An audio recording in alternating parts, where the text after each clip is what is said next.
All right, all right. Good night, good night, good night, good night. Welcome to the Fatherhood Think Tank. We are back. It is 2026, and we're here, and we're ready to get started. I see a brother that's in I don't, brother, the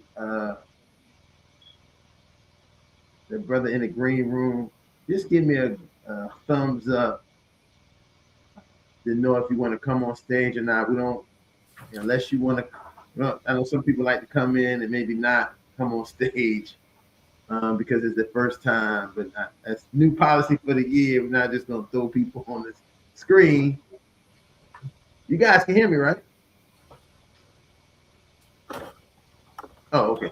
We're not gonna just throw people on the screen if if they didn't prepare. Because I got feedback from the last year. Guys said I didn't even know I was gonna be on the live. I didn't know any of that, so we don't want to. People just want to sit in the green room and listen. But brother, if you just give me a thumbs up and let me know it's okay to bring you onto the stage. Uh, okay, all right. So you don't have to. I'll just bring you on the stage. You come on when you're ready. So okay, all right. So good night. Welcome back to the Fatherhood Think Tank. Man, it bless my heart to see these guys in front of me. It's been all ever since last year I seen you. I'm Dr. Ron, the curator of the Fatherhood Think Tank. Tonight we are coming back in the new year, the Welcome Back show. We are going to, just kind of maybe touch on catching up with the fathers, as well as talking about some current events and things that have occurred over the last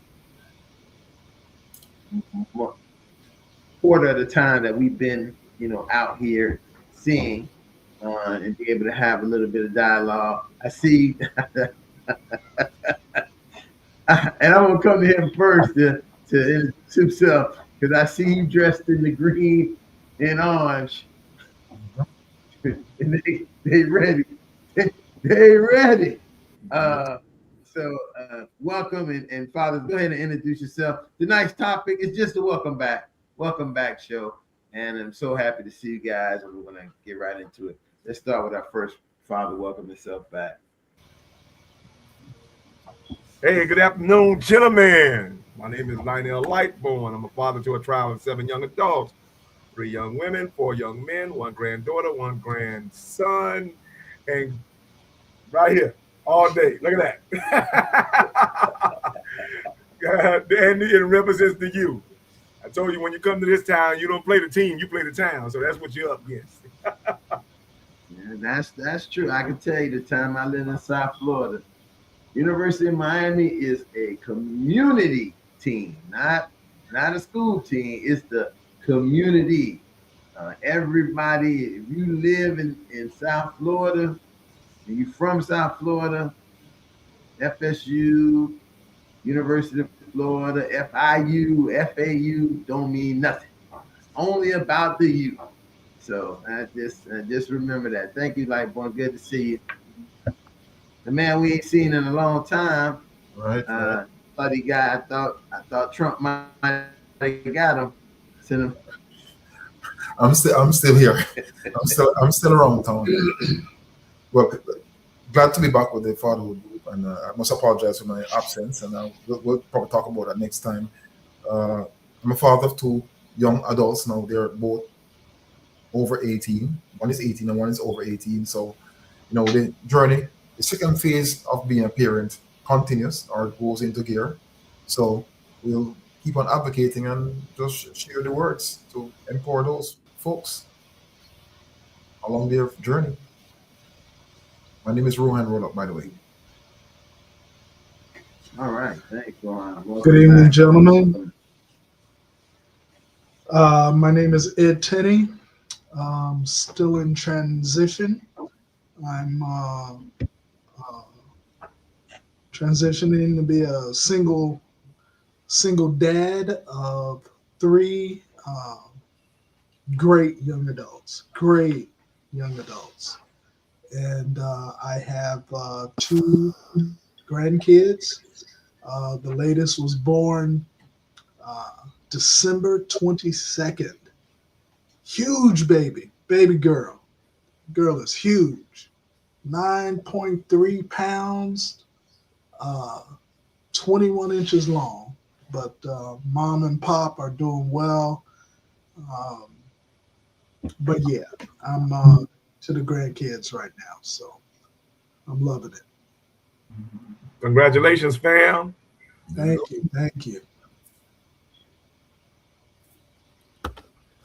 And I know the doctors there, good new member going to join. And I'll wait for him to come on and introduce himself. Well, let's just have a moment just to have a quick debriefing, because normally we see each other every week. So within seeing each other every week, we kind of catch up on things and what have you.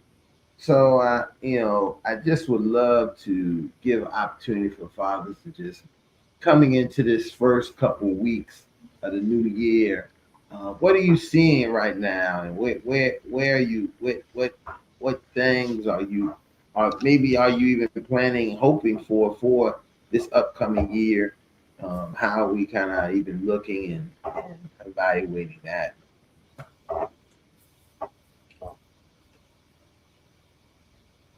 Man, I came just like Teeny. I had a very good experience because he welcomed a new granddaughter And coincidentally, I welcomed the new daughter-in-law because our youngest son got married while we was on vacation. And so it was just a family vacation / destination wedding. And the experience was just God ordained and God divine because, again, I'll be honest with you. The fact that God is more, because when God is the source, the resources are limited. So we were just amazed the way he worked things out, the location. I mean, every obstacle that came up, he overthrowed it. And nothing stopped that wedding and nothing stopped that family vacation. So when I say it was miraculous and just happened to one of the most miraculous things among many miraculous things that God has shown me in my life, this was one of many because I had very little worry, very little anything, pushback, very little involvement in what he made happen this Christmas holiday. So it truly was a Christmas, what do they call it? A Christmas on Lightbourne Street, not 34th Street. Everything that took place was just a Christmas gift in itself, and the relationships and the reestablishments and the way everybody got along and kicked in and loved on each other. It was just, man, again, nothing short of miraculous. Oh. That's beautiful. I seen some of those pictures like born. I mean, I seen y'all in the Bahamas. I seen y'all went to the parade and all that. Then I thought initially you was just there for the parade or for that Bahamian Christmas, and then I seen later on the pictures of the wedding and the reception, and everybody was looking like they was having a great time. And I think that these are the kind of things as fathers that, and I think like when you said it very clear, as fathers, we really want to eventually end up seeing these become those well done moments for us. And I mean, I don't think that people really think about it that way. We work so hard to when those moments gonna come, but those moments come, and when they do, we have to really recognize them as saying to us as fathers, well done. Because you had some role. I mean, Teddy, you talked about a lot of this last year, a lot of well done moments. Even moments where, you kind of even talked about how you managed what your sons, your children wanted to do, and you kind of like gave them the pros and cons, but you showed them the love and support, and it was successful.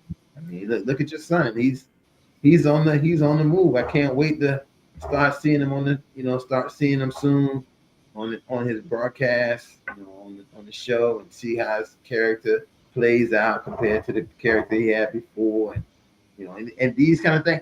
I know as if I would tell my son how proud I would be to just be like, wow, look at this.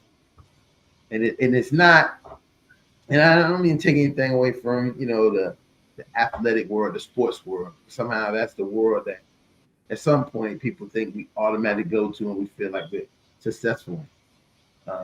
And sometimes we are, but sometimes, a lot of times we're not, right? We're not successful. We have to deal with that buildup. But I know in the entertainment, in the acting world, right? You don't have to just be on the movie to be a good actor, right? You don't have to be on the TV show to be good. You can do the plays in the park and be successful, and your craft can be seen by people and with inside you. So I just, again, when thinking about like going discussing his son's marriage and his wedding, I was like, man, I wish I would have been down there in the Bahamas. That would have been great to see all of that. It's those types of moments, that is the capstone for us in fatherhood. At many times when we wonder where do we get our ticket punched?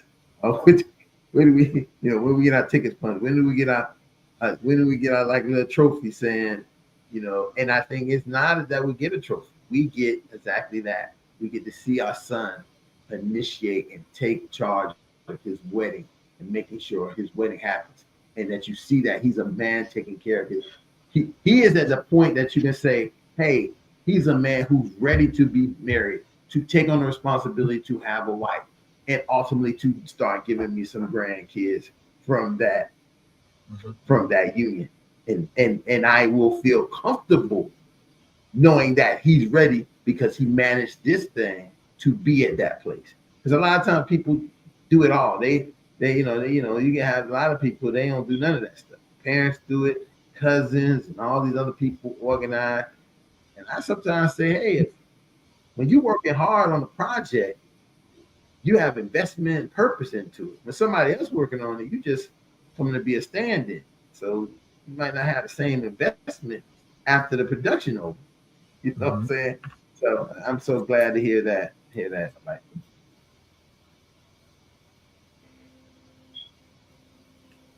Absolutely, it's always a good thing to be present as a father. Many times there are challenges and issues, but we want to be there again during the happy times, sometimes even the sad times. But it's definitely a plus to be present and to see your children grow, from children to young adults, and start their journey and be there in more ways than one. Sometimes just you being there physically goes a far way. Just being there, they seeing you, can really make a child or young adult feel good. Hey, Rohan, where you been at, brother? I mean, I thought maybe I mean, Jump I on the was ship. I was so concerned about where was my birth partner at. Yeah, her partner is still is still here. Oh man, I've been all over the place, man. I changed his computer. Every time something keep on happening, and I said, you know what, I got to get back on track. Let's put it this way. I got off track, and I'm back in the lane now. And obviously, I mean, I'm focusing on making things better, as you always say. Do it if you do it over, do it better. So that's one of the things I would say to every father. If you look at your journey, just do it better. You know what I mean? You don't do the same. There's always space or openings for improvement. Amen. So just do it better. Yeah. And my old saying goes, do it right. If you do it right, most times you do it right because, and right is always comfortable. Remember that. Sometimes wrong is more comfortable, but right isn't always comfortable. But keep on doing the right thing. So, gentlemen, I had a great December. It was, I would say, uh, mountainous at times and valley-ish at times. I guess the highlight of my December was uh, spending time with each of my adult kids. My daughter flew down from Kansas City, and we went on daddy-daughter date. I got a chance to take her out to a concert, a Christmas concert. We had a great time. Spent some time with my oldest son and his wife. I don't know if I had a chance to tell you guys that they are expecting in June. So that'll be my third grandbaby.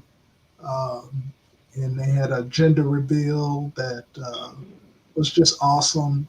And so I have two girl grandbabies, and then I'm gonna have a boy grandchild, which is pretty cool when you think about legacy and the name being propagated and all of that kind of stuff. So very proud of them and what they're going through.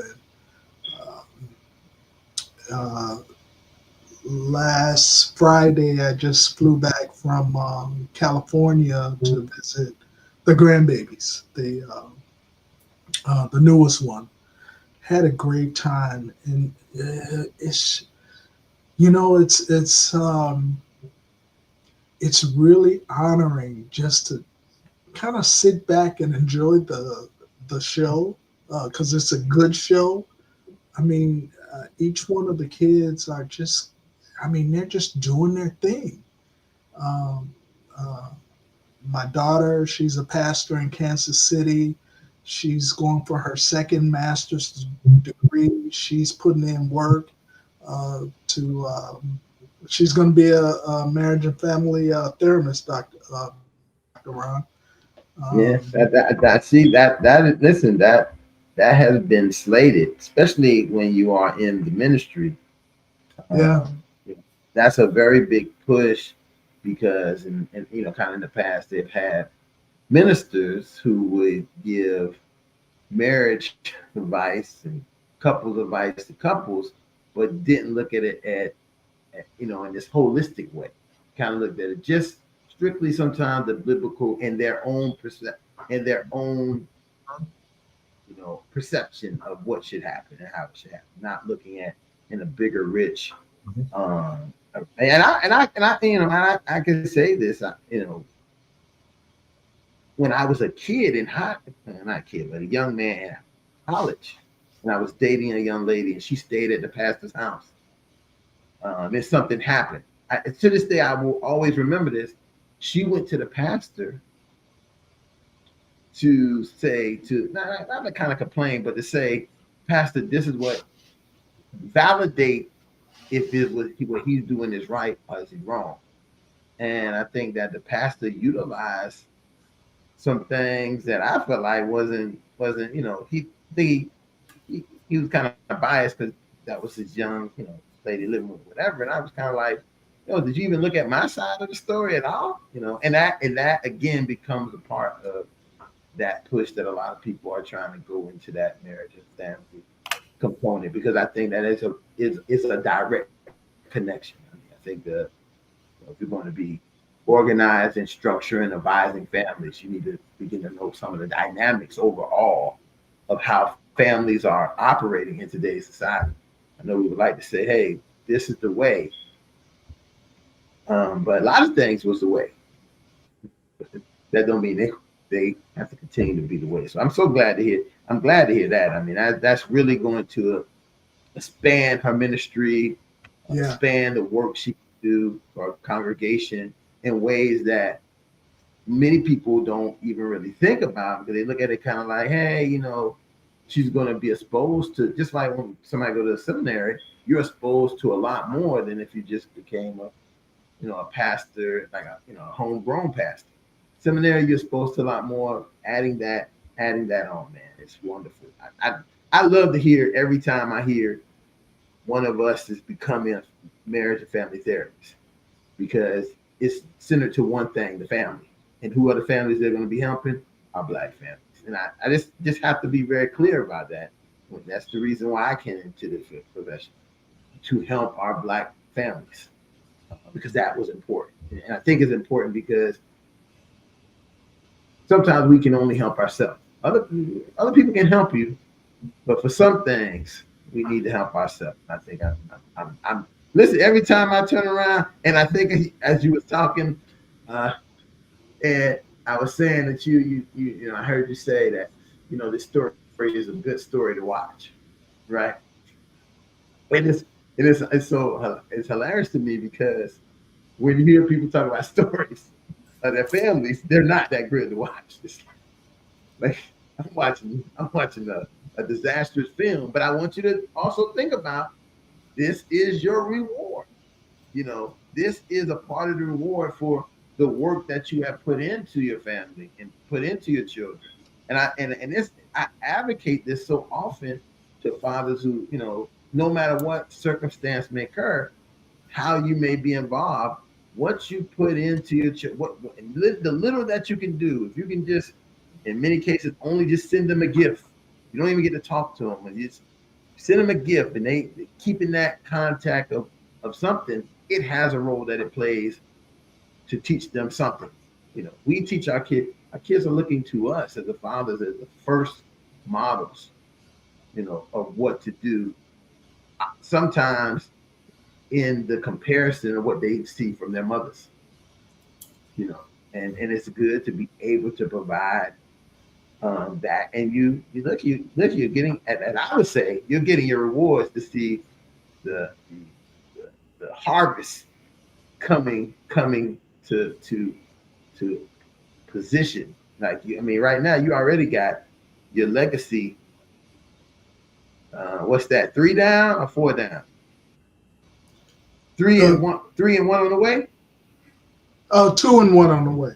Mm-hmm. Okay, so your legacy is 2, 1 on the way, and you ain't got to worry because you got 1 of each, right? 1 boy, 1 girl. 2 girls, And and one that's coming in June is going to be a boy. so you're good. You got a namesake who will maintain the family name, and then you have two young granddaughters who will definitely in this world, because if they're following their parents, will continue your line, your family line. And I think that we don't, a lot of times we're not even thinking about stuff like that. We're just thinking about surviving. Me just surviving the day. We're not thinking about like my grandchildren, how they see their parents. They will, see their parents produce, make family, and say, "Hey, I want to have family like my parents." And then that your family line will continue because they will have children, and they will follow the same traditions and values and morals and learn behaviors that they've seen from their own parents. So you see it trickle, trickle, trickle, trickle. So I mean that when I hear something like that, just as family therapist, as a clinician who thinks about how I think family should work, I get excited because that's saying when we hear so much about there being no hope for us, you are telling me from your experience of being a grandfather, a patriarch of a family, that there is hope and we can see it. We listen, because if everything's going good for everybody being successful, the kids follow that success. They have a aunt who is definitely in the ministry and looking at family structure that brothers can go to talk about. You working it out in the family as we have always. I think that's a big part that we have always did in the past. Look at I start getting into a lecture. I see Brother Vaughn here. Good night, Brother Vaughn. You want to just introduce yourself? Good night, brother. Good evening, brothers. I'm sorry for my delay. I hope all is well. Vaughn Howard, father of 2, husband of 1. Been in the game for a minute.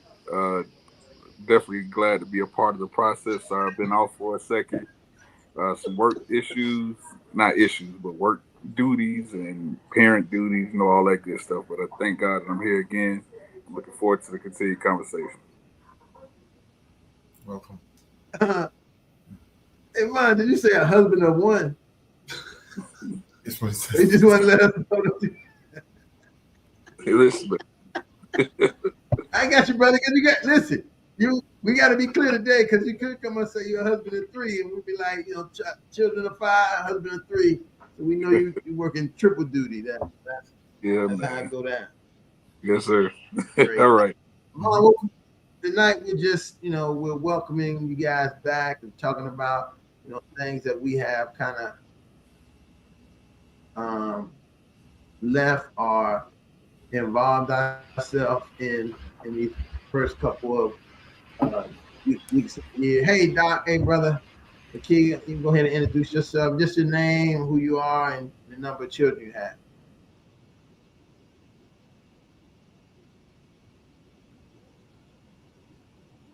He's almost there. He's looking for the volume. Check. Huh?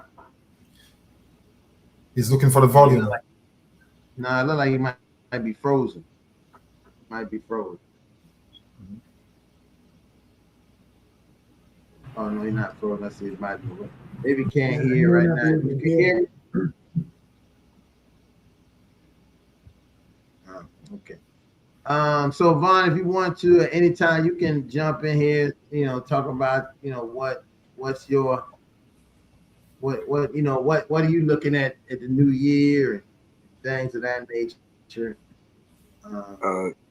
For me, it's just trying to find balance, man. Before you say that, Vaughn, I want to just think about this, and this is so important. I say to people, I remember when I first met Vaughn, but both Rohan and Vaughn, I can remember their children being like little babies, right? Not babies, but they were young, like you still pulling on daddy pants leg age, right? And now, as I think about it, both of you guys,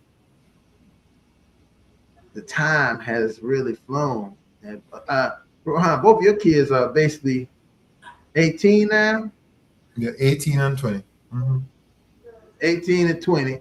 And my 18 and 20. And yours is what, Vaughn? 17 and 15. 17 and 15. So they listen. These kids are all grown, man. Listen, that just reminded us of I remember having to look at. I mean, I think about other kids I had in my hand one time. Well, let me just say that the one part about that is blessed to be able to see them. Let me think that first. The idea of being able to see a child from there, because a lot of people don't get to see that whole progression of children from to young adults and teenagers in that capacity. So I think it's a blessing. I just wanted to say that, brother, that I'm so sometimes shocked by that in these days. Yeah, man. I'm so going into this new year. End of last year wasn't necessarily bad, but it was stressful. Finding myself not sleeping as much. Just kind of dealing with I guess the life was life, and so to speak. Nothing turbulent, but it's just life. So what I'm trying to do now is grow from that. I'm not necessarily doing any resolutions because if you do a resolution, it's going to probably, if you did it at the first, it's probably dead by now. But I'm trying to grow from those experiences from the previous year and take everything day by day and compartmentalize. So that's what I'm learning to do right now is to really compartmentalize and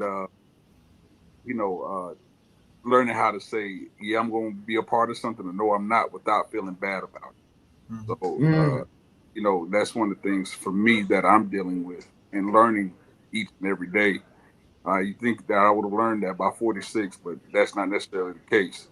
It's definitely a everyday, I guess you could say, occurrence of learning how to, I want to say not necessarily love me because I love myself, but learning how to appreciate my time and not necessarily, but also understand that I have to be here for everybody else, but I need to prioritize myself a little bit more. So that's the things I'm dealing with right now. It's funny that I've heard this a lot recently with a lot of people. A lot for men. It's funny because I've heard women present it. Like I keep hearing women present this idea of how men take on a role, especially men and fathers in the house, to kind of provide and take care of everybody, making sure everybody get what they need, what they want, what have you.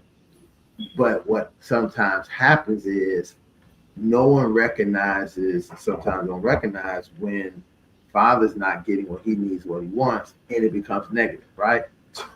Somehow it becomes a negative, like, Dad, you're not doing the things you've always done, and they're not even thinking of it, and it's not even a natural instinct to think, hey, is Dad okay? Is this man, my husband, okay? Is this man my partner? Is he okay? And is he missing anything? Does he need anything from people? Because it is a hard. Listen, let me tell you something. I've learned, and I continue to learn this. To be a man to say no, right, to the people around you who believe that you are the flagpole, right?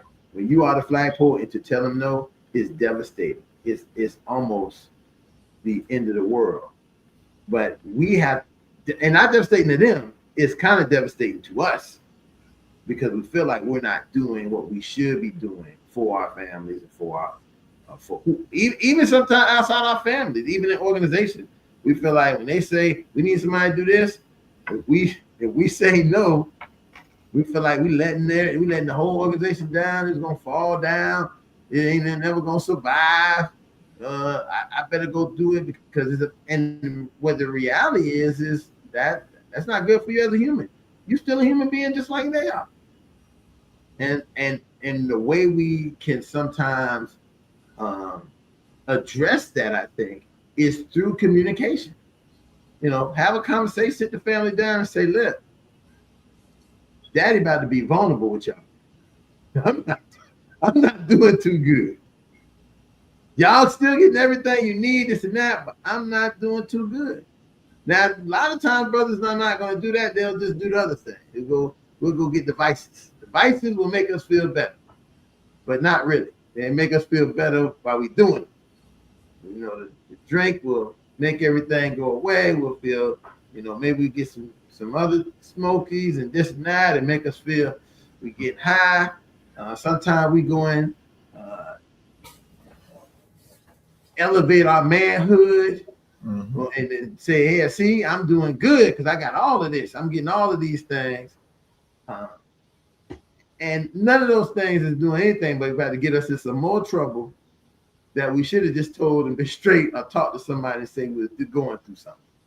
And a lot of times that's why I think that platforms like this and our platform is a good place to be able to even present that. I've been speaking to Dr. Gaines behind the scenes, and he's working on some things.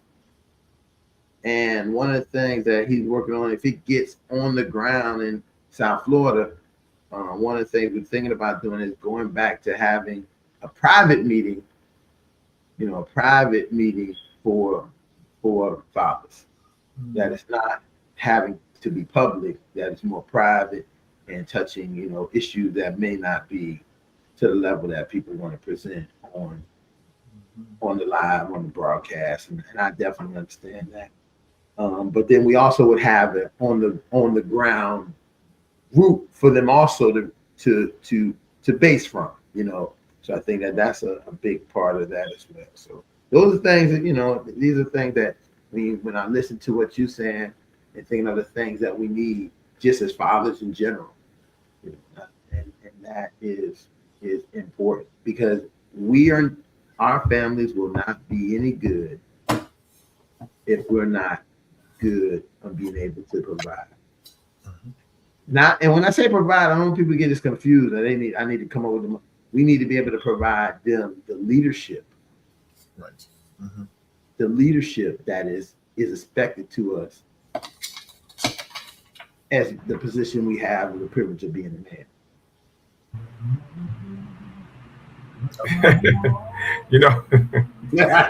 I was thinking about something.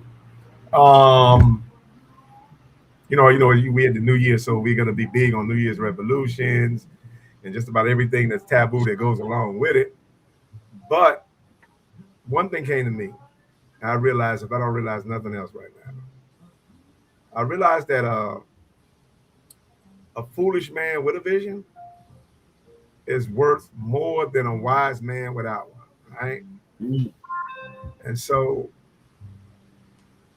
what I'm saying is indicative that men always have a vision, even if they don't have a resolution. The vision always must be consistent.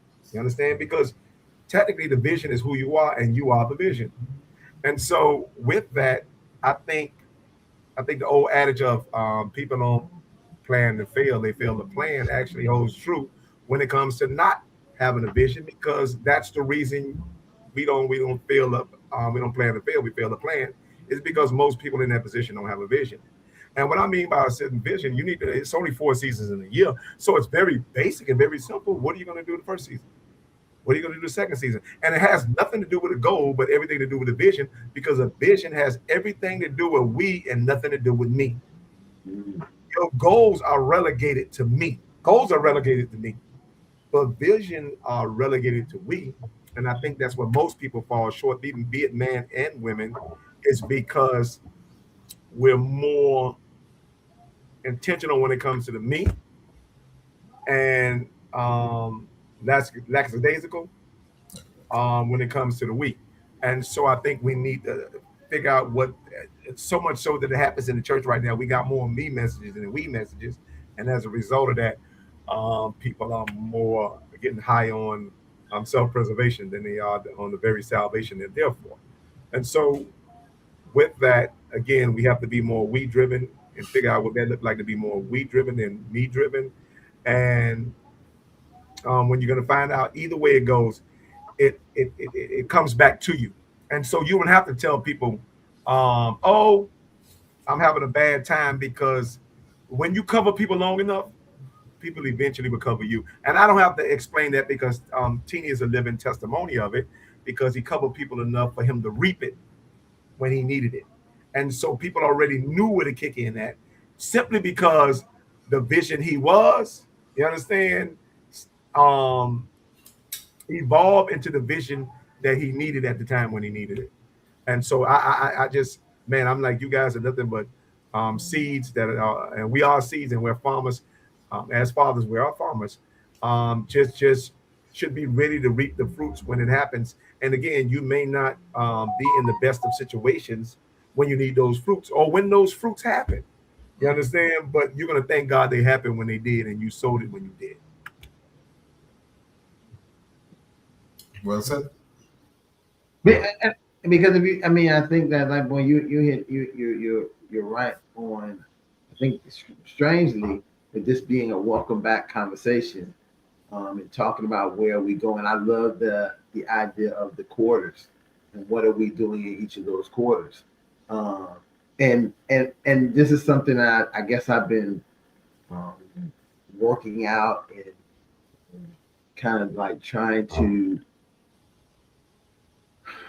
come to grips with, that a lot of times we are so busy trying to catch up, we can't even plan for the quarters, right? We're looking in a place to say, hey, I'm already, but I'm just trying, we have this, I'm just trying to survive mentality, right? And the issue of that is sometimes you got to just stop and say, listen, this quarter over. This was, we can use a sports analogy, right? A team still trying to make up for the first quarter in the third quarter. Sometimes you gotta let that first quarter go and say, what's my plan for the third quarter only? Not the game, just the third quarter. And maybe you'll see something different, sort of like my Eagles and Jaguars. They both fell out in the whatever they was trying to come back from. Dolphins fan, but Huh?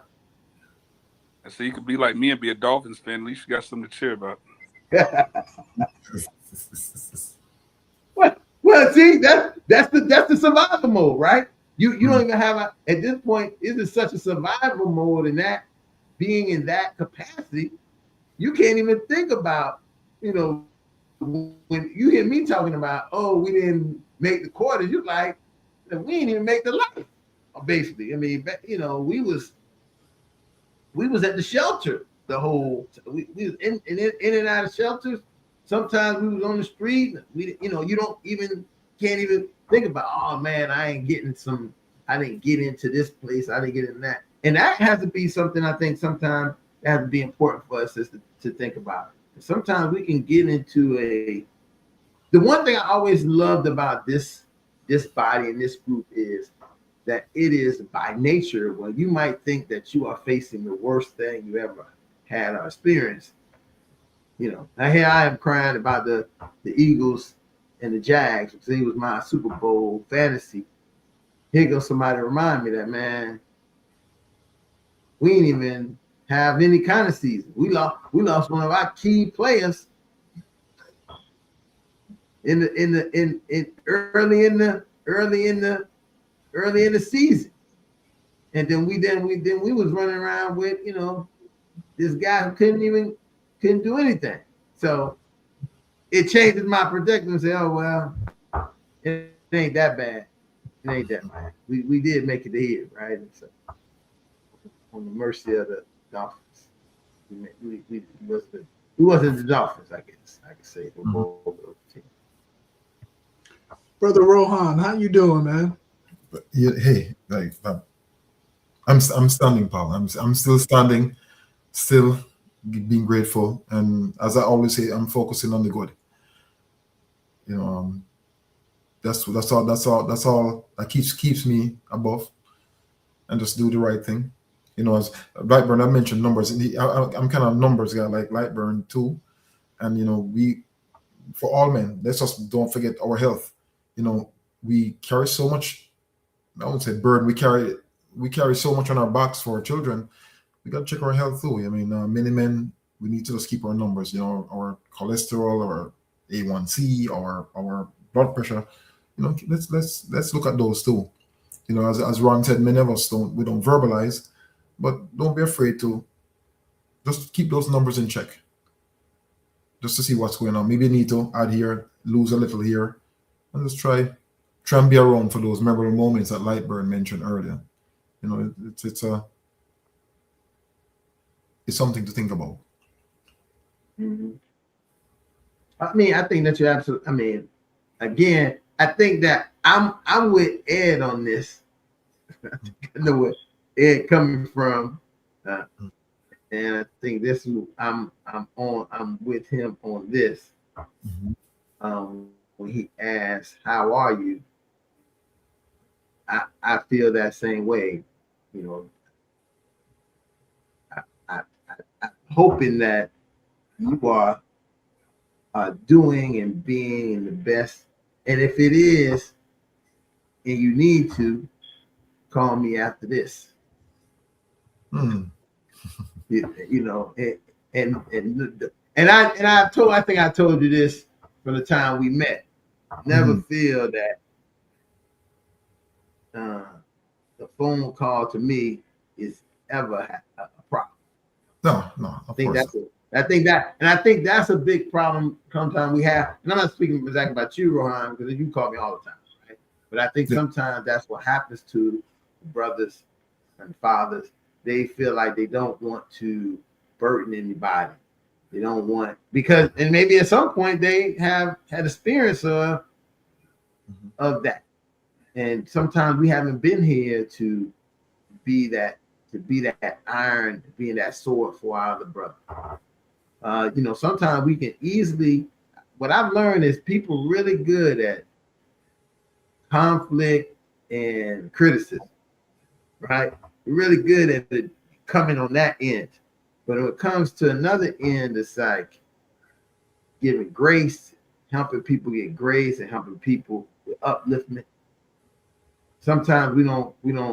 Sometimes we're not that. We're not doing that well. We don't know how to kind of like say, if you need uplift, without putting them on this, on the spot of, I think that if you put a brother on the spot with something, sometimes you can find they just go away. You won't even see them. And because sometimes we putting somebody on the spot, we don't recognize it, and we don't even go either seek that brother or try to even figure out, though, is he okay? Is things okay? We kind of just let things go by the wayside. So, when I was telling, I know he had got cut off, but I was telling Rohan is I'm supporting what I feel that you asked him. I wouldn't be his birth year brother, not asking those questions, not being concerned, especially as close as I feel that we've been over these years. I think that as a million times that I said, I wish I could. Any job I had, I was always saying, "Ron, you want to get a job?" Every time something came down, because you know why? Because I wanted you to be around me. That's all. And then I say this to people a lot of times. This is what other people do all the time. This is what they do all the time. And this is why they're successful and their businesses flourish and they go to places, and everybody involved is prosperous. Because you bring the people that you want around and the people that want to be around. And and you're able to work from that place, you know. So, and I don't know, and I just felt the energy of what you were saying, Ed, and that's what I said. I appreciate that.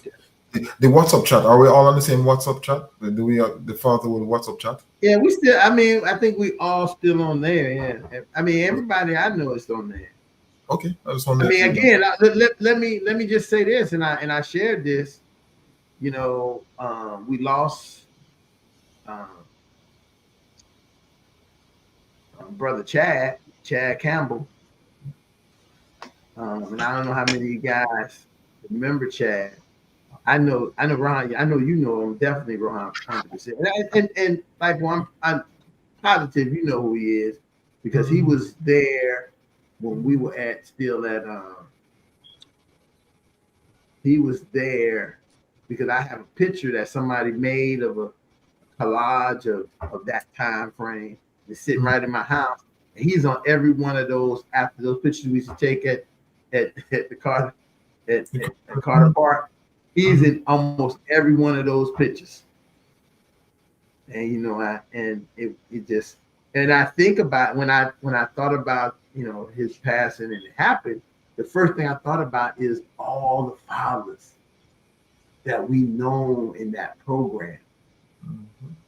Just, you know, just many of them, like some of the most enthusiastic, interesting fathers we had ever, you know, having the program. You know, these guys were, you know, they weren't like fly by night, mouse in the corner kind of guys. They were advocates. They were strongly about their kids, fatherhood. They really appreciated the time of spending this time. And so, you know, that's definitely something that's so important for us to remember and think about when that time is carrying on. It brought back a lot of memories. So one of the things I'm going to be doing with all have a phone with 1,000 people's telephone. I have all of these things, and that's something I'm going to do for the year. I'm going to go through those numbers and find those dads and those fathers and find if their numbers good or not good. And it's so interesting because so many of the fathers that came through the program, you see them at so many different places doing something. You know, but the one thing I will say that I've continued to see religiously is they remain to be fathers. They stay. When I look at it, I look at trials and tribulations, but I've seen many of those guys still being the fathers that they need to be for their children by any means necessary that they will be. That's a good thing. The other good thing is, Rohan, we used to always talk about, right? Oh, yeah. One of the main reasons that, listen, I'm gonna say this, Rohan, we should have tried harder. Also, we should have tried harder. Well, what's that football player, man? We should have tried harder. Michael Irvin? What's his name, man? Michael Irvin? No, the other football. No, the other football. Michael Irvin. I'm crazy. Michael Irvin's brother, I forget his name, was involved with the program, right? But there was a football player who was living in South Florida at the time. He had this big issue with his baby child's mother. I keep on saying that, yeah. And Tyreek Hill was talking about not Tyreek Hill. Listen, and this is. I'm glad you're saying, like, when you're saying that, right? This is before Tyreek Hill, and I think if we would have been able to get him involved, Antonio Davis. Antonio Davis, way back. If we was able to get him and try to get some connection, get into him and get him in this space, you wouldn't have a Tyreek Hill. You know, you would, because that would have been a space for them to be able to say, hey, this is a space, man, that we could talk about. And we could have did some, we could have been able to do some big things. But it's sometimes a connection of trying to meet those guys and sometimes some of it is people think that you're coming at them like fans, right? You fanish. Yeah, You but know, fan. Ron, to add to that, you know, we see the same events, we see the same different people playing these roles who are not trained and are want to be trained. I always say Right. the what they call the league, the National Football League, go there, because what happened, they are going there. So you may not be able to meet them because their lifestyle, their wants and needs and the expectation. But if you go to the NFL and put a proposal to the NFL and says, guess what? We can run a class to make your players benefit. Then it can be presented from them. Well, you know what? When you talk about building a successful model, Rohan, Mhm. you have to do some asset mapping first. And I'm just going to talk factual right now. Yeah. And so when you talk about asset mapping, you got to understand where you fit in first. You understand your value, where you fit in, what's out there, and how you can make what's out there or expand what's out there without actually conflicting or competing with it, right? And so Mm-hmm. being in this fatherhood think tank and doing this for X amount of years with Ron and all the rest of you guys on here, I have to understand that the NFL already has a fatherhood and manhood type advocacy going on, particularly through the black guy who used to be the coach for the Colts. You know, Very huge. All pro dad. Right. I know about that. Yeah. So Yeah, I can't Tony remember. Dungy. Tony Tony Dungy. Dungy. Absolutely. But Tony Dungy is a huge advocate for fatherhood and just manhood, or developing the total man when it comes to men in general, specifically as players as well as coaches. What he lacks in doing that is worker bees, and I'm talking about global worker bees, where he can have a Right. network. He can say, okay, the fatherhood think tank functions out of South Florida, and then somebody functions out of Tampa. And so when it comes to his players, you would have fatherhood advocates and think tanks and activists in every city, in every capacity. You would actually have football teams. You see how it works? So the problem is, well, again, we are saying something that needs to be developed that actually is already developed. It's just not connected. You understand? So he can actually do the distribution for his players for his players, and give it to his players when it comes to the local capacities that's already serving fathers and cater to the total man. And so it's not so much that it don't exist. It already exists. It's just not. He does. You know, he does email. Right. It's not Well, connected. I mean, like what? I'm gonna give you a great example. It is the people that they go to get that should facilitate it. That's not what they're interested. Like the Dolphins. I had the opportunity to meet the guy because they needed somebody to come in and do a little domestic violence presentation.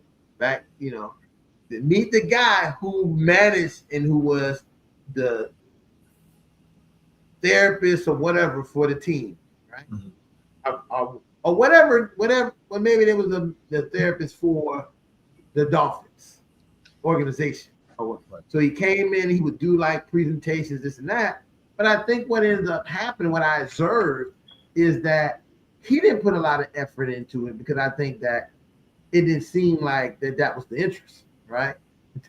Like that wasn't really yeah, he's here, he's gonna do the so, and I don't know if you guys, I know about this based on my working in domestic violence, doing presentations. You show up, you come to talk about it, and people be like, oh my God, I got other things to do. I need to be reading this playbook. What am I want to listen to you? I ain't got domestic violence problem. And a lot of times they're not even knowledgeable of what that is. Right? They're not even, I remember when I was doing doing that for the doctors, right? The doctors. And they were saying they didn't have anything like that going on. They had never. And I remember one female doctor coming up to me at the end of it, and she was like, I did not know this was what I was going through. Wow. She literally said, I just thought I was in just a marriage that wasn't. I did not know that this was Unhealthy. intimate partner domestic violence relationship, because she said my husband has never hit me, he never touched me, but it wasn't just about the touching, it was about all the other things that occurred within that relationship and how it played out. And I would say a lot of times people will brush this off because this is not good. And listen, I sometimes feel like people don't really want to help people, right? I work in the industry, working in education. You see that there's teachers that come and they just want to get their check and go home at the end of the day. If this joker can't read, if he can't do whatever, that ain't my problem. That's that parents need to do more. I'm only here to present this curriculum, and he not only he can't provide it, that ain't my problem. I'm gonna keep it moving. And you have somebody like me who say, "Oh my God, I'm holding other students back because I want all the students to come together." People get mad at me. You can't hold my child back. Why? I'm not holding them back. I'm not just rushing them through.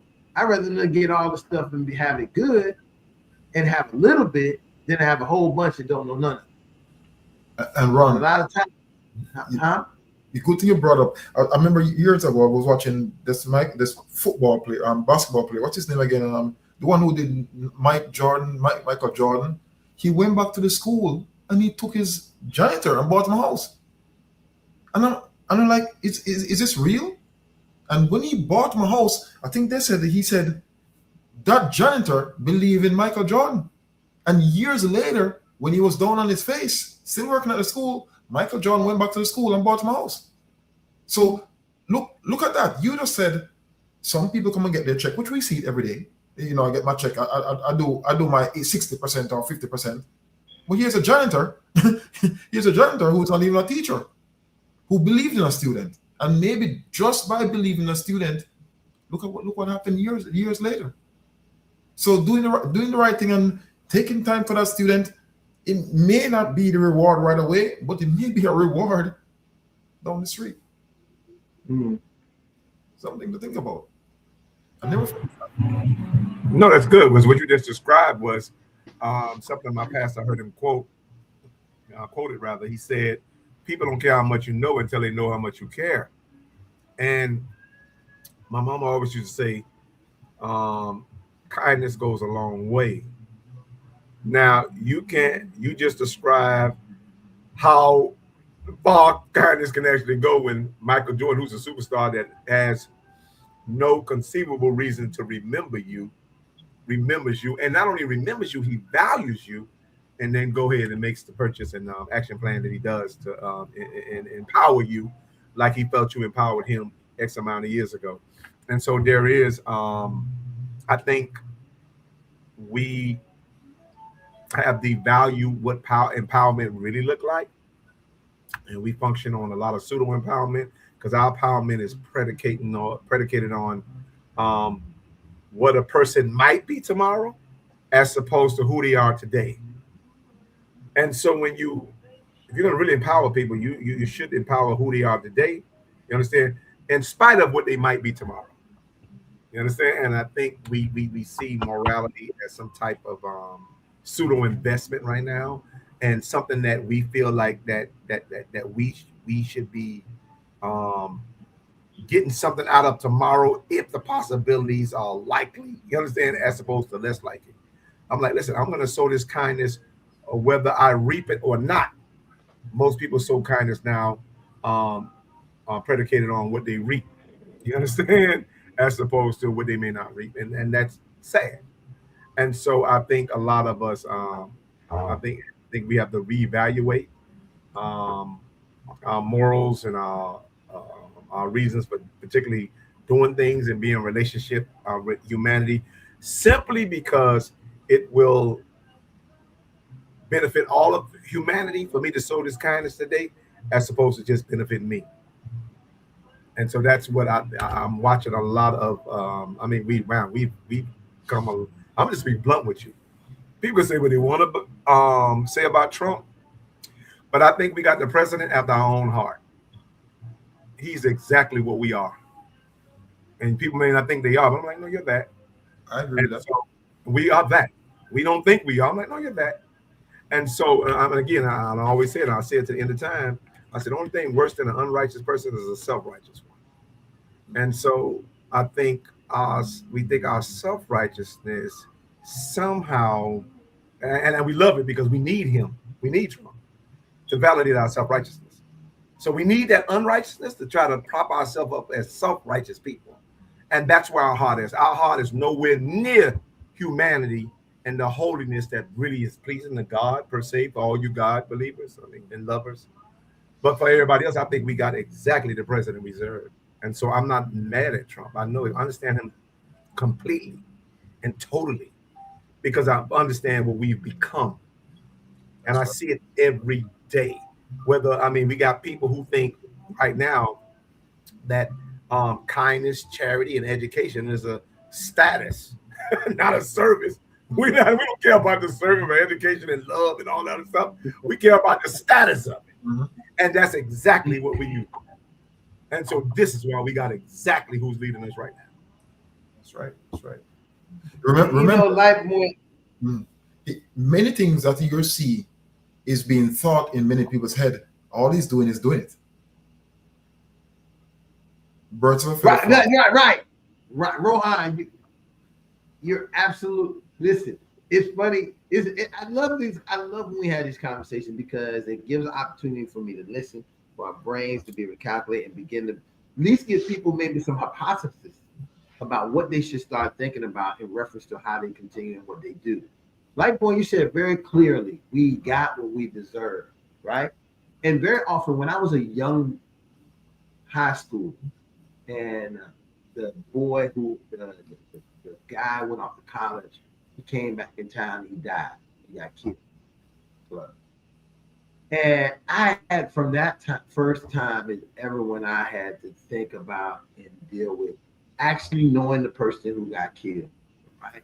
And then what that said to me was, what does this mean that I need to do and how do I operate? Because I was going to be following the same path he was. I was going to leave, graduate school, go to college, be in the band. I was going to be in the same band. All of these things I was going to do just like him.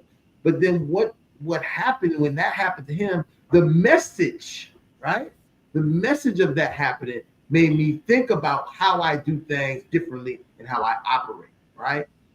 And then, Rohan, you said that the part that you said is also important is that we do these things and we sometimes not acknowledging that we're doing that same thing. We don't really see it. And I think that's the message. These things are what we're getting and what's happening is not just happening by circumstance. It's happening for us to, as Tenny said earlier, witness the show and recognize what he has done to contribute to the show. That means for us to say, hey, where we at right now, I might not could change Trump. I can't change my congressman, my people. But what can I change in my little community to make it different from what that show is? And it starts in my own house with my own family. That's where it kind of starts. So you can't be able to sit back and see a great show if you haven't thought about how to organize and structure the show you want for the seasons, for the quarters. For this first quarter, we know it's crap. So tell ourselves, I can't do nothing about that. Let's start looking at what the next quarter and how can I change the dynamic of me, myself, my partner, my kids, and then through that energy of my family, present that to people in our community for them to follow, because we are a conforming society. I listen, without no doubt, we in the United States of America are conformists because we're capitalists. So when the person got that brand new whatever, we all think we should get and have either the brand new whatever or the knockoff brand new whatever that's similar to that, because we want to be in the crowd to be like everybody else. So, but we got to sit back and think. I think, and again, this message is to us as the men and fathers who are leading our families, who's saying that I am the charge. I'm in charge. I'm taking care of everything. How we move, because we're the head of the snake, is how the rest of the snake go. Mm-hmm. Is this true? You don't like that analogy? Yeah. No, let's get rid of the snake. I mean, the snake. Hopefully, we ain't gonna need no snakes. Have no snake type bodies in our family. But either way it goes, Never been a parent. I was thinking. I think we have to break out of the. I think a lot of like with the size matters thing, and here's why. I like a guy that I see on YouTube a lot. I think he has a lot of knowledge to offer. Sometimes I disagree with him, and most times I agree with him. I can't think his name is John Hope Bryant or something to that effect. So I like a lot of things he's saying. Some things I disagree with. But people love the popular analogy about eagles, right? Like, listen, I hear you with eagles. I said the only problem the only problem I have with eagles, I say, wasn't they almost extinct several years ago? And they were. And I say, so eagles by nature is a selfish bird. And here's the reality: chickens feeds the world. So maybe y'all need to revisit the analogy. Because I'm like, yes, you got all that this analogy. Don't hang with chickens when you're an eagle. Yes, right. You got all this power and all this might, but you service nothing. And here it is, the chicken that's most taken the granted of feeds the world. Flying too high above everybody else. So I mean, by nature, that's a great. Eagle is such a selfish bird; it almost actually rendered itself extinct. And so much so, humanity had to put protections on it. And so I'm like, so I think so often those other narrative and perspectives don't really get to the table, and as a result of that, we always talk about Trump as a level of totalitarian. I'm like, there's a certain level of intellectual immorality or totalitarian that's going on there we really don't want to acknowledge in our messaging. But I digress on that. That's another story, another topic for another time. Absolutely. Listen, I just want to give guys a 1 minute, second to round robin to say one thing before I go to the to our sponsors for the night and get ready to close out for tonight. Just leave us with one word, one thought, one something to leave with somebody that might inspire them, might even make them say, I need to come on that show next week. I need to like, share, and subscribe so more people can get in the algorithm. Listen, I only say that because I've watched this guy here in Philly on YouTube, and he just gives the news just from his point of view. And he's always trying to get a plaque attend. It's called a plaque, a little plaque from YouTube to say so many people liked or watched or whatever. And I was thinking about, well, he's not consistent, he's not this and that. But he got his little plaque recently, and I was saying, man, what do I need to be doing? And I know what I need to do. I'm starting to work on it now. What do I need to do to make sure people will come just tune in and even come like or even just put a ping on our Fatherhood Think Tank page to get us to the place we need to get to. But I also know that we're fighting against something that is what this world is, negativity. And because we don't start, we don't have, and we don't end with any negativity, it kind of like is not what people are interested in. They not listening. Maybe me and Lightborn start cursing each other out and talking about how we did this, then had some backdoor stuff. And people be like, oh man, I can't wait to see the Fatherhood Think Tank. but then it wouldn't be the Fatherhood Think Tank. It's not a place for that kind of stuff. We're looking at great ideas. Think tanks is for great ideas coming from the people that's in that room, in that tank, to help whoever that think tank is for, and that's for fathers and for fatherhood. And the key that I continue to say, if we help fathers, we help families. It's very interesting that the word father starts with an F, and the word family starts with an F. And in family, you have an M in the middle, holding it together. That's all I'm gonna say. That's all. I just want to say, father, start family, mothers in the middle of the family, hold the word family together.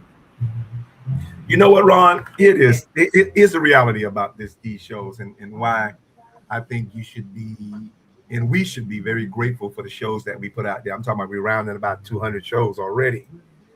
If archaeologists in the future come and they had to dig up shows, right? What would your show be worth? Would it better humanity? Would it have something to give to humanity? Or would it have a lot of calamity attached to it? And so don't never feel that popularity has more equity than practicality. Our job, and I'm starting to see circumstances that shows up on the major, I'm talking about in major mainstream media, like problems that shows up in major mainstream media that the Fatherhood Think Tank has addressed it in the past. There's a show that we did a year ago, maybe more, that is very, and God rest her soul, and I thank God, and I pray that my sympathies and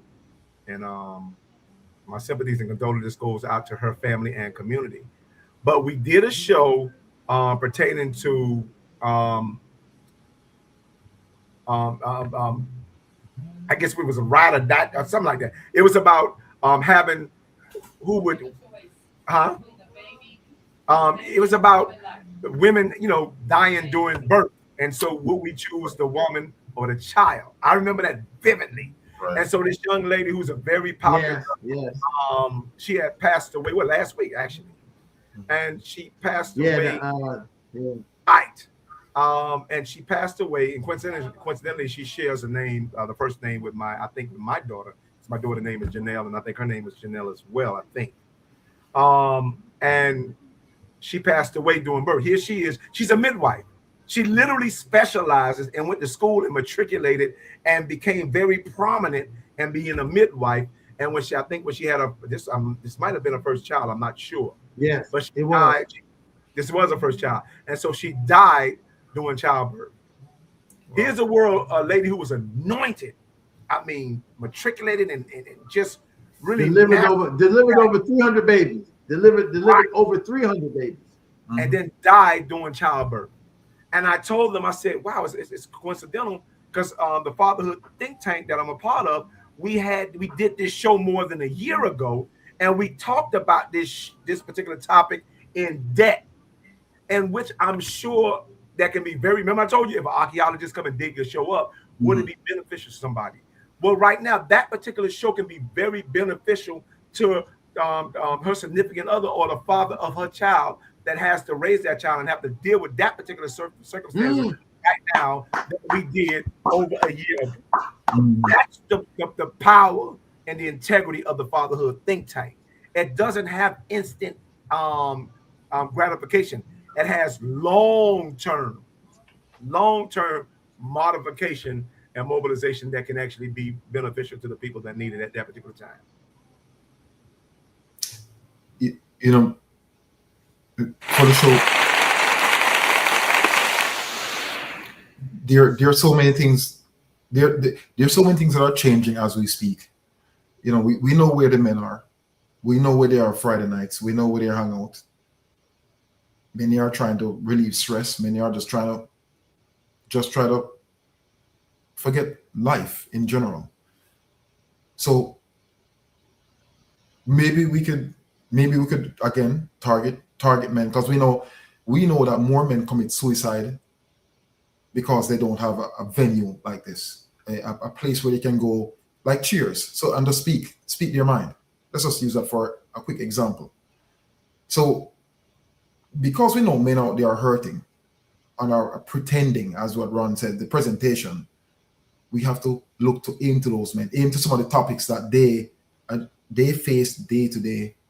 And as you said, get them into the program. They may look at the program and say, well, I don't want to talk about that stuff, as Ron said earlier. I want to talk about a particular problem, and maybe we can look to find more solutions, because we know the problems are there. We just have to, one, target, two, target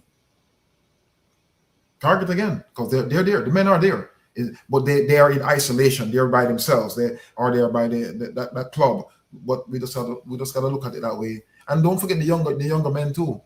They're growing up in a time where I'm seeing. It makes me wonder. They're doing things different, and we are the ones here who is going to give them those golden nuggets. And the golden nuggets don't have to be a long speech. It can be just some words, just to empower them to something that they can remember as they go along their journey. So they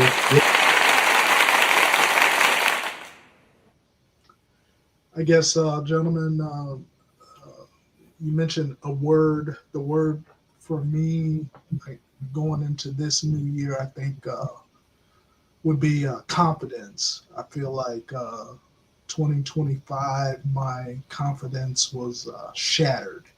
And I want to go into 2026 a more confident individual, and I'll be leaning, heavily on shows like this to be able to gain wisdom and knowledge and experiential situations, just to be able to step into that. I'm going to need that as my children get older, especially as my grandchildren get older.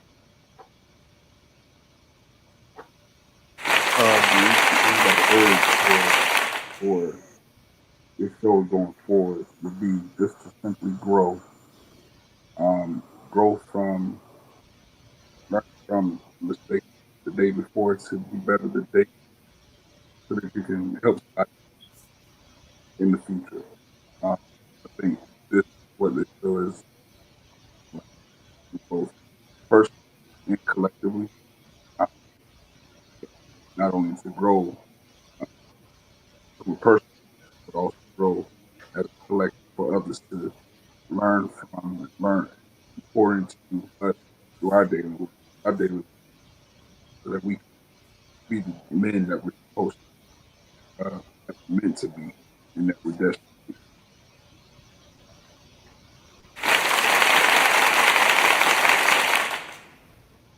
All right, guys. Hey, man, we like to try to have that every week, every episode. So let me just run through our sponsors. We have some brand new sponsors who sponsor the show for the upcoming year. But let's start with our first sponsor. As we know, very clear, we have Fort Lauderdale Brothers. That's the Zeta Chi chapter of Omega Psi Phi in Fort Lauderdale. Has been a sponsor from the beginning of the Fatherhood Think Tank. Has been a sponsor when we was on the ground in the halls, mentoring, sponsoring food, sponsoring all kinds of things.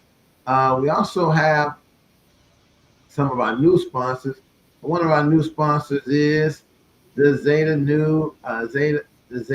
Xi new chapter in Lagos, Nigeria. So we trying to make Fatherhood Think Tank international. So we'll make sure that was where Dr. Akeem is a part of that, and that's where he was coming from. So hopefully we'll get some more of those guys. That's when we had the show the other day, and we had the guy Femi on. He's also a part of this, and so that's what that's another sponsor that we have. Then we have another new sponsor, we have Omega Lambda, the Philly Qs, also adding lending some support to this. So as you can see that we're looking for organizations that are men centered. We know that are men who are there, who are going to be reaching out and spreading this word. And this is how it starts. This is how a little sparks. We know overall that the reason, that the sponsorship comes through brothers being interested in this and working through it. So that's another one of our sponsors. Now let's go to our old sponsor, but steady. That's JAG, attorney at law, Miami-Dade, Broward, West Palm Beach. If you need a lawyer in South Florida, look for JAG, attorney at law, Johnny A. Gaspar Esquire. John, you can hit him in his email at j.gaspar@jag1law.com. You get him on phone number 305-827-8087, or go to his website and see what type of law he provides, or if he can give you consulting, or what can do at www.jag1law.com. That's one of our golden sponsors. I don't know, he might not be a golden sponsor, he might be a platinum sponsors of the Fatherhood Think Tank. And as always, I like to end before I get off, is always, and this is something that we've done, but just in case, fathers need somewhere to be able to talk to somebody and dealing with something, the Fatherhood Call Center, a helpline for dads, is open, running 24 hours a day. 1-877-4DADS-411. That's 1-877-432-3411. It's offered by the National Responsible Fatherhood Clearinghouse and Fathers Incorporated. So there, if you're looking for a place to be able to speak and talk to someone, if you can't get in touch with me, you don't know how to get in touch with us here at the Fatherhood Think Tank. I want to always have that here at the end of the show. So just in case people need somewhere to call, but definitely, you can definitely always talk to us and deal with us. Well, again, I want to thank you guys for helping me get this new year together. It was refreshing to see you guys' face. Can't wait till we get started into the thick of it. We have started up. And I'm glad to be here. So, Father, if you repeat after me, I am. You say, I am. I am a man of honor. I am a man of honor. I am. I am. I am. I am a man of courage. I am a man of courage. I say, fathers, I am. I am. I am. I am. I am. I am a man of respect. I am a man of respect. Fathers, I say that I am. I am. I say that you are. You are. I say that we are. We are. We are.